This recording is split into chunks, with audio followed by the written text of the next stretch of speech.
pastors in the right place for the camera shots. Yes, sir. Could we wake up?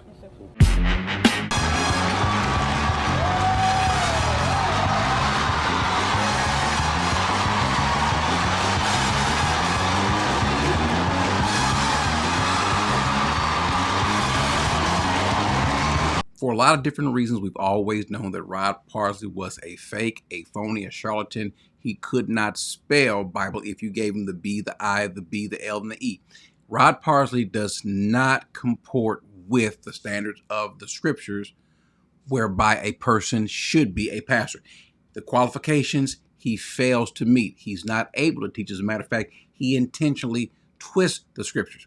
That's not what we're going to talk about today, though, because outside of him being a poor example of a pastor, he shows himself to be a poor example of a human being. Now, I'm going to play this clip, these excerpts of him berating his employees or the people that work there, not his employees, but I guess people that work for the church. I'm going to play this clip, let you listen to him in his own words, how he talks down to people, and you'll find out, because we got another clip also to show that this is not a one-off. So not only is he not a good example, or is he just a poor example of a pastor, he seems to be a poor example of a person. Who called me? Megan. No, you didn't. Right, I didn't call the meeting, but Right. I was in the meeting. I'm sorry. Here's not we. Okay. I know who called the meeting because I told them to. Yes. Because I knew you wouldn't.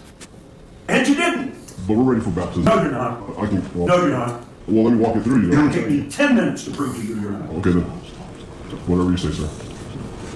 Are you being smug with me? No, I'm not. I'm saying whatever you Don't. I'm not being smug. No, I'm not. Don't. I'm not. One more person grins at me, one more person smirks at me in this room, it will be the last one of you that does it. The money that is being spent in this room is obscene for what I'm getting. Obscene. I hired people to run entire sections of this place, not hold their hand through a baptism. Much less what I just went through. Are you ever going to learn not to backtalk me? Because it's been a year and you still haven't learned. You didn't call me, did you? No, I did not. Right. But you just said you did. No, it's not in the meeting. No, that you said that the third time. No, because everybody, not everybody, constantly wants to argue with me. I don't want to argue with you. I'm not here to argue with you. I would hope not. I'm not. 100% I'm not, sir. I'm not here to argue with you. I'm here to get the job done and help you in this vision. That's why I'm here. I'm not doing anything, sir. How much time did you spend on this Saturday? One which part? Any of it. I don't know. Did you spend an hour? At least 2 or 3. I did spend on Saturday. And I spent hours on Sunday. I didn't leave until Friday night at 8 p.m. Sunday I worked. Yesterday I worked. I'm not trying to, you asked me when I'm working on it. So. Sunday at 8 p.m.? No, Friday 8 p.m. On the Friday 8 p.m. Saturday I worked 2 hours. Friday 8 p.m. So what? No, I'm just asking you a question. I won't even talk. Do you want rewarding? No, I don't want any rewards. I don't want anything. I'm just here to do my work with you. That's it. Pastor, no one spent the amount of time that what your email indicated we should spend. None of us. Want me to read it again? No, you don't have to, sir. I have it. Everybody else got it? Yes, sir. Maybe he's the only one, for whatever reason, speaking up. Because I can go around the room and ask you how much time the rest of you spent on it.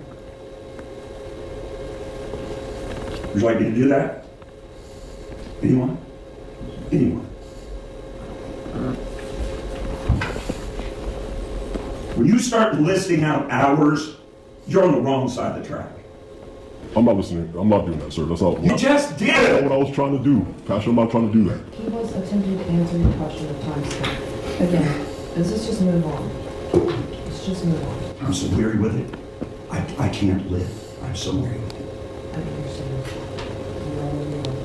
Just try to get through tomorrow's. Megan and Lori called a meeting on Sunday because I directed them to.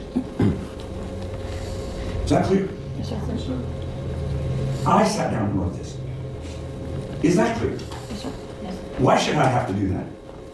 You should not have to do that. Add up the salaries in this room. Like you said, it's obscene. Beyond obscene. So we're either going to perform to that level or we're going to do something else. All right, I'm ready to hear about baptism. Thank you.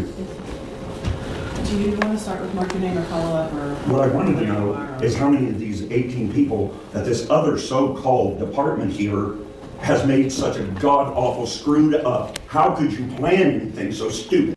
So the last thing he says is, how could you plan something so stupid? Let me just say this. He just demonstrated what kind of person he is.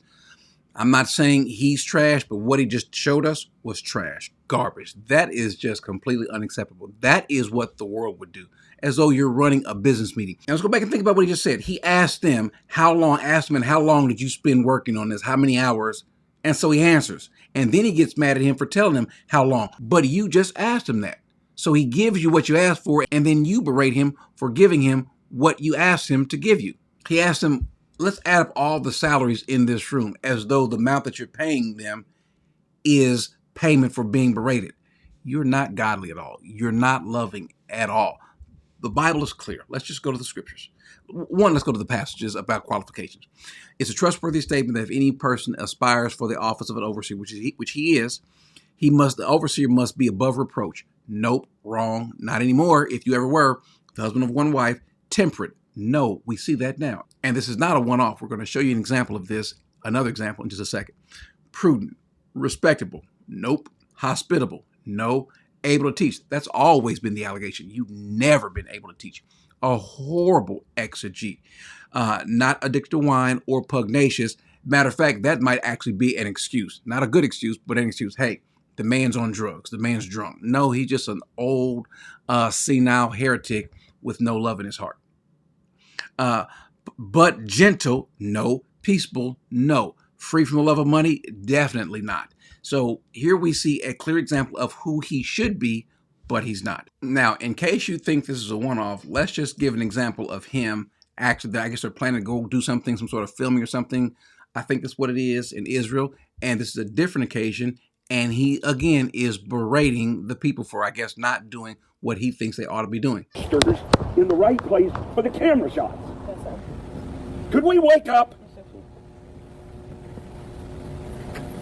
And you people want to go to Israel and do a shoot?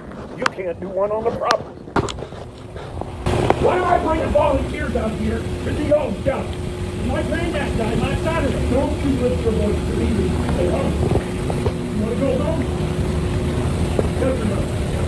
Okay. We didn't know about this until this morning. And they only told us to do this part over here. We've already done it with all these.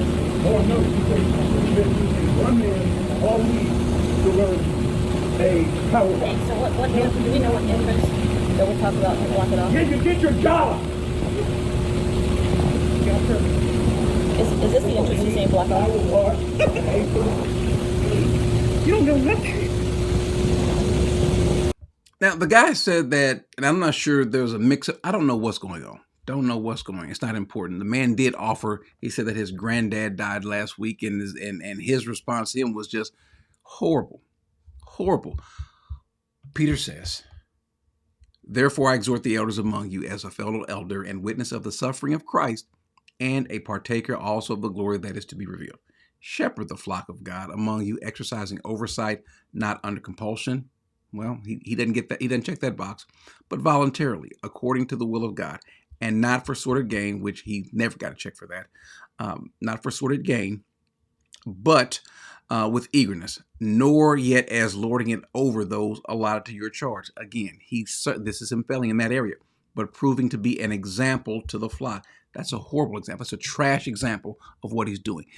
Acts 8:28 says, be on guard yourselves for all the flock among you, which the Holy Spirit has made you an overseer to shepherd the church of God, which he purchased with his blood. Now, you are to be an overseer. Guard the flock. Guard the flock from what? Wolves? Well, it's hard when the wolf is the one that's guarding the flock. That's the biggest problem. And he says to do so kind of in view of the fact that the church was purchased by his blood. That's the kind of extent that he went through with for his sheep, but not Rod Parsley. Rod Parsley believes that everyone is there for his benefit. Leave this man alone. This man is old. I don't have a problem being old. I'm getting there myself. But this man is just a horrible example of a person. He's unqualified. He is a garbage excuse of what a pastor ought to be. Look at how he treats the people that are closest to him. But I promise you, once the cameras come on, you won't ever see that action. You won't ever see that kind of behavior. What you're going to see is him acting as though he is so holy, and he's anything but.